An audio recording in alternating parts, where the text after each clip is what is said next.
Bismillahirrahmanirrahim. Alhamdulillahi rabbil alamin. Allahumma salli ala Muhammad wa ali Muhammad. Assalamualaikum warahmatullahi wabarakatuh. Kali ini kita akan berbicara tentang hukum yang berkaitan dengan sujud.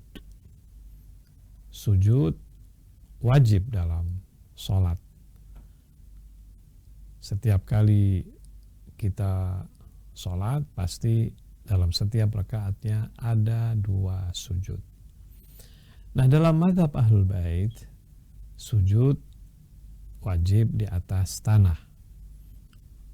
Dan kita akan coba membacakan fatwa Sayyid Ali Khamenei, dan kali ini kita akan coba melihat juga beberapa dalilnya untuk mereka yang masih meragukan bahwa sujud itu wajib di atas tanah. Dan kenapa mazhab Ahlul Bait mewajibkan sujud di atas tanah. Kita bacakan dulu pertanyaan kepada Sayyid Ali Khamenei. Pertanyaan 489. Ma hukumus sujud wa tayammum alal ismain awil bilat al muzaik.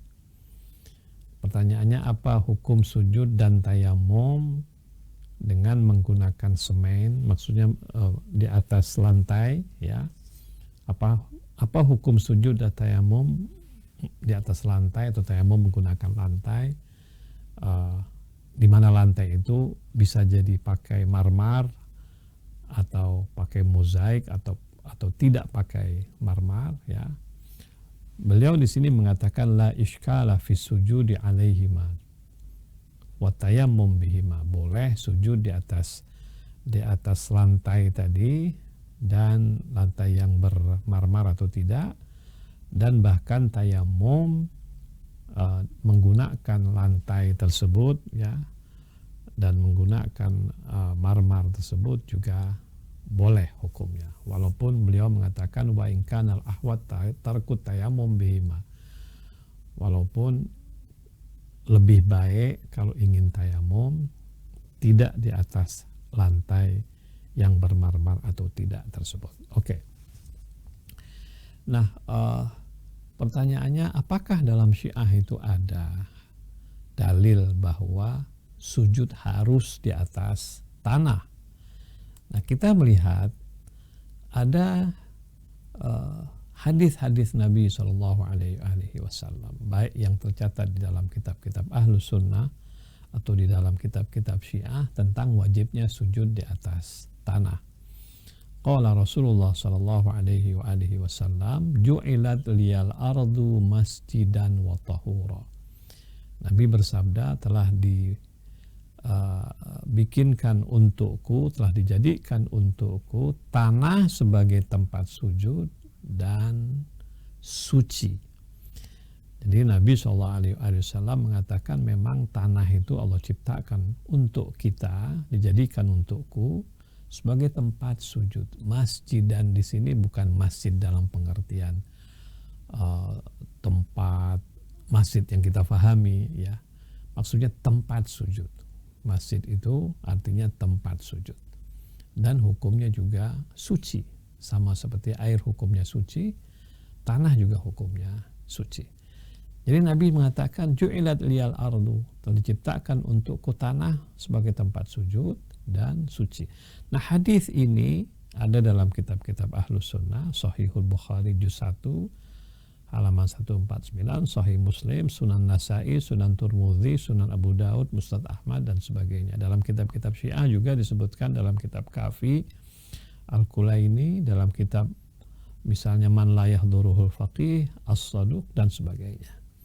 Jadi hadis bahwa sujud di atas tanah adalah apa yang diperintahkan oleh Nabi SAW, itu memang terdokumentasikan dengan kuat di dalam referensi-referensi Ahlus Sunnah dan juga di dalam referensi-referensi Syiah. Nah, saya ingin tambahkan satu lagi hadis, ya, dalam kitab Musnad Ahmad bin Hambal. Coba kita lihat hadisnya, riwayat Jabir bin Abdullah al-Ansari. Jabir berkata, kuntu usalli ma'a Rasulillahi dhuhra. Aku sholat bersama Rasulullah sholat zuhur.